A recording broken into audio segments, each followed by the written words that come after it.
Bonjour à toutes, celles qui me connaissent et puis celles qui ne me connaissent pas encore. Alors, pour celles qui ne me connaissent pas, je suis Anne Mabrouk, praticienne de médecine chinoise, mon site AQ12. Je pratique la médecine chinoise depuis pas mal d'années. Je suis spécialisée en phytothérapie, en pharmacopée chinoise et je pratique bien sûr toutes les autres méthodes de médecine chinoise, ne serait-ce que l'acupuncture, acupuncture par laser, les ventouses, la diététique, les massages, etc. Mais c'est la phytothérapie chinoise qui me passionne et puis qui m'a permis surtout de me reconstruire. Alors pour la petite histoire, j'ai rencontré la médecine chinoise alors que je cherchais des solutions pour aller mieux après un diagnostic d'adénomyose et d'endométriose et surtout de fatigue chronique. Il y a de cela plus de 25 ans, puisque maintenant j'en ai 54. Alors, je vivais alors au Canada et où j'ai vécu pendant 14 ans. Et la médecine chinoise est là-bas très pratiquée, très populaire et très connue, très reconnue. Et c'est la raison pour laquelle j'ai décidé d'étudier parce qu'elle m'a énormément aidée pendant toutes ces années. Elle le fait encore maintenant. Alors, cette vidéo, c'est une vidéo d'introduction. J'en avais fait d'autres beaucoup trop longues et là, j'ai décidé de faire une petite vidéo d'introduction pour parler en quelques mots, sans entrer dans les détails, des différentes conditions qui peuvent créer des douleurs menstruelles.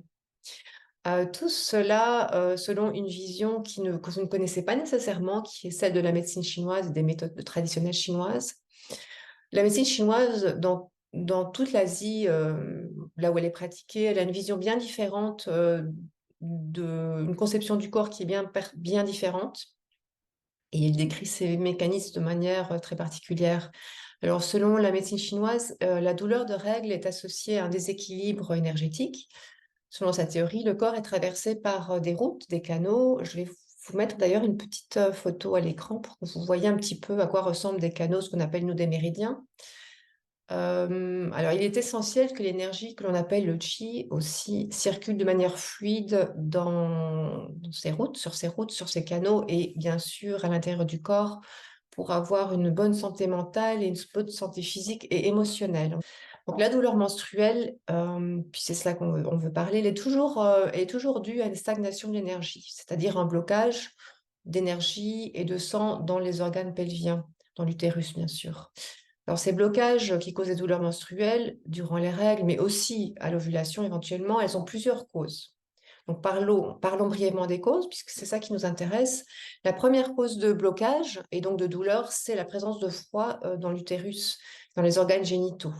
Alors, cet excès de froid, comme on l'appelle en médecine chinoise, il est très important parce que c'est la première cause d'infertilité chez la femme et une des premières causes de douleur et cause d'endométriose également. Alors, ce froid, il empêche la bonne circulation de l'énergie et il empêche les muscles de se relaxer quand ils doivent se relaxer.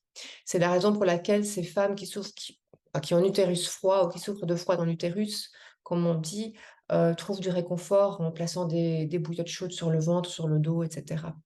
Alors la question, c'est bien sûr de comprendre et de savoir comment ce froid peut pénétrer à l'utérus et créer ces douleurs, et puis que faire de ce froid. Bon, ça, j'en parlerai dans une autre vidéo, mais sachez que ce concept existe et qu'il est très important et qu'aucun antalgique ne pourra vous supprimer ce froid et en même parfois, je dirais pas responsable, mais responsable de son addiction, de l'addiction aux antalgiques.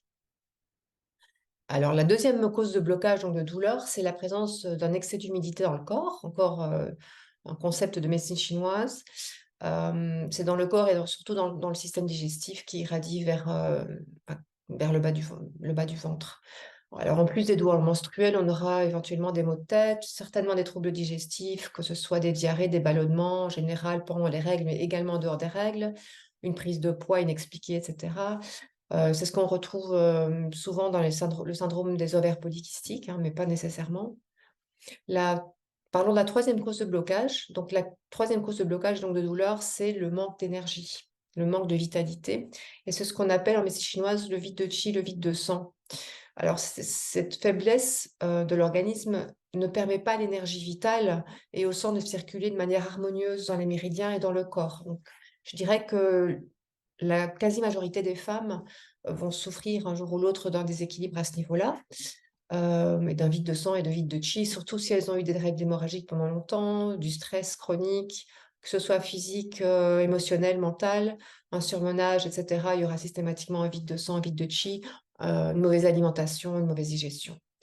Alors, je parlerai plus précisément de ces 3 causes dans mes prochaines vidéos et bien sûr, j'expliquerai comment éviter le froid, comment éviter l'humidité et comment, remplir ou nourrir un vide de sang et un vide de chi. Ces 3 causes peuvent être isolées, mais elles peuvent être présentes ensemble et la plupart du temps, on trouve plus qu'une seule cause, de déséquilibre dans le corps. Alors, qu'est-ce que la médecine chinoise peut faire pour nous les femmes? Le but de la médecine chinoise, c'est de déterminer en fait la cause profonde des douleurs, donc de vos douleurs à vous, pas des douleurs d'une amie, de votre voisine qui souffrirait éventuellement de douleurs menstruelles aussi, et d'un même diagnostic que vous. Nous sommes toutes, des êtres uniques, des femmes uniques avec des manifestations et des symptômes qui sont uniques. Donc les douleurs, ou le diagnostic qui aurait été posé, c'est la seule chose qui nous relie.